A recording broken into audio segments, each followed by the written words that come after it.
이거를 이제 얘기하는 이유가 공인중개사가 되는 이유를 가지고 있거나 목적을 가지고 있다, 목표를 가지고 있다라고 하면은 아무래도 시험에서 합격할 가능성이 되게 높아지겠죠. 혹은 일을 하면서도 일을 더 잘할 수 있는 가능성이 되게 높아지기 때문에 요거에 대해서 얘기를 할 건데, 다들 뭐 공인중개사를 공부하고 계시니까 혹은 공인중개사가 되셨던 분들도 있으니까 어떤 이유에서 됐는지 한번 댓글로 좀 남겨주시면 되게 좋을 것 같아요. 여러분들은 공인중개사가 된 이유가 뭐예요?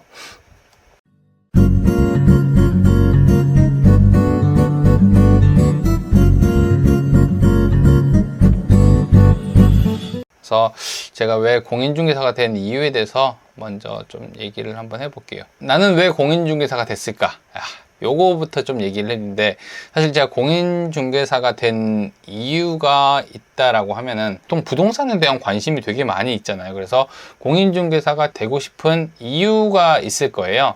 그래서 그 이유를 이제 대충 이렇게 되는 것 같아요. 공인중개사가 되고 싶은 이유: 미래를 미리 준비한다, 정년이 없다, 전문적인 창업이 가능하다, 사무실에서 일을 한다, 높은 소득을 기대할 수 있다, 뭐 이런 것들이 이제 보통 이유가 되는데, 저도 사실 이런 생각을 안 한 건 아니에요. 그러니까 상식적으로 생각했을 때 이런 것들을 생각을 하고 하긴 했는데, 결정적으로 제가 이걸 한다라고 해서 이런 이유로 일을 시작한 건 아니거든요. 사람들이 제가 공인중개사가 된 걸 물어보면은 어떤 되게 특별한 목표나 계획을 가지고, 플랜을 가지고 시작했을 거라고 생각을 하는데, 전 딱히 이렇게 거창한 게 아니라 처음에 제가 이 일을 시작을 했을 때는 그냥 부동산 공부를 하고 싶어서, 그러면은 공부를 하는 방법을 모르겠으니까 공인중개사가 된 거였거든요.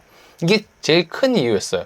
제가 2013년인가 처음에 이제 부동산 계약을 하게 돼가지고 공인중개사를 만나게 된 거예요. 그래서 이야기를 좀 하고 이렇게 했는데, 물론 그전에도 부동산 계약을 해본 적은 있었는데, 보통 부동산에다 거의 일임해가지고 집주인 없이 그냥 공인중개사랑 계약한 적도 있었고, 그 다음에 공인중개사 그냥 사인하라는 곳에 그냥 사인하는 이런 정도였는데, 공인중개사는 이제 2013년도에 계약을 하면서 어느 정도 커뮤니케이션도 하고 이야기도 하면서, 아, 이런 게 부동산이구나, 이런 것들에 대해서 좀 들어본 적이 있었거든요.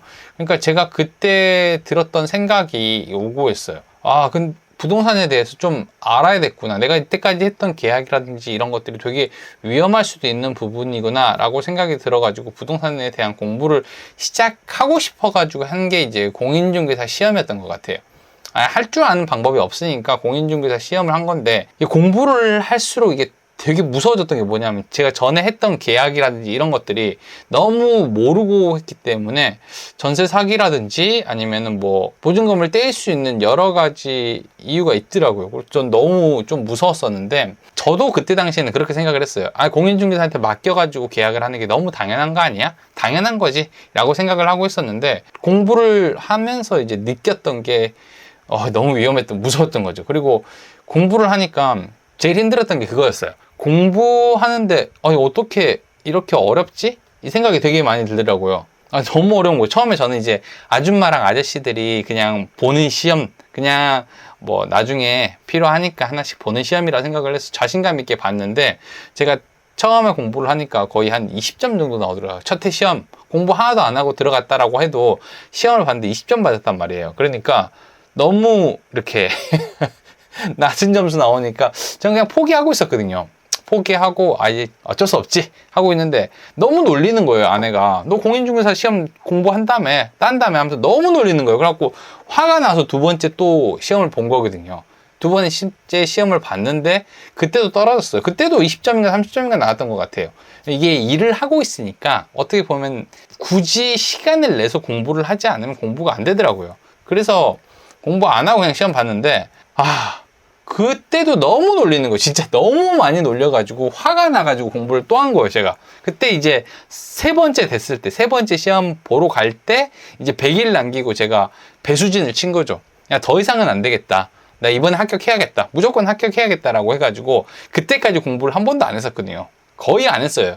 책도 거의 새 거고 앞에만 조금 보는 거 있잖아요. 그 정도 수준이어가지고 이제 100일 동안 올인한 거죠. 이게 뭔가 배수진을 치면은 간절해져요. 그러니까 떨어질 수 없는 상황이 생기더라고요. 그래서 제가 마지막 100일 남겨놓고 매일매일 공부하면서 불안감에 떨면서 시험을 봐가지고 합격한 거거든요.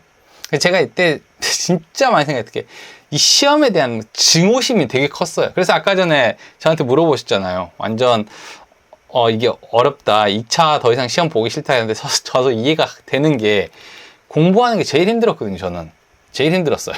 그러니까 처음 보는 것들이 대부분이고 교수님이 하는 말도 무슨 말인지 모르겠으니까 되게 화가 많이 나더라고요. 근데 이제 우리가 뭔가 공부를 하거나 그럴 때 계기나 목적 같은 것들을 가지고 공부를 하게 되면은 아무래도 합격할 가능성도 되게 높고 일도 마찬가지로 성공할 가능성이 되게 높기 때문에 한 거죠. 그러니까 저는 사실 합격한, 그러니까 시험 공부를 하면서 공인중개사가 된 계기를 얘기하라면은 저희 아내 때문인 것 같아요. 하도 놀려대가지고 저한테 너무 많이 놀렸어요, 진짜. 아내가 떨어졌다고 되게 많이 놀려가지고 제가 여기 글을 적어왔거든요. 내가 공인중개사가 된 이유, 아내가 떨어졌다고 많이 놀림, 요렇게 적어왔어요. 그러니까 오늘 화면을 못 보여드려서 모르는데 진짜 저는 이거 놀려가지고 된 거거든요. 너무 많이 심하게 놀렸어요. 지금 공부를 시작하시는 분들이나 뭐 이런 분들도 되게 있을 거예요. 근데 지금 시작하시는 분들이라고 하면은 되게 일부의 사람들, 공부를 잘했거나 아니면 법을 전공한 사람들이 아니라고 하면은 사실 배수진을 치지 않으면 거의 합격하기 어려운 시점이긴 하죠. 지금 오늘 보니까 102일 남았더라고요. 102일. 예. 지금 102일 남았으면 저랑 거의 비슷한 시기거든요. 이 정도면 배수진을 쳐야 돼요. 그래야지 합격을 할 수 있습니다. 미정님이 그러는데 간절하면 이루어진다라고 하는데, 예, 저도 그렇게 생각해요.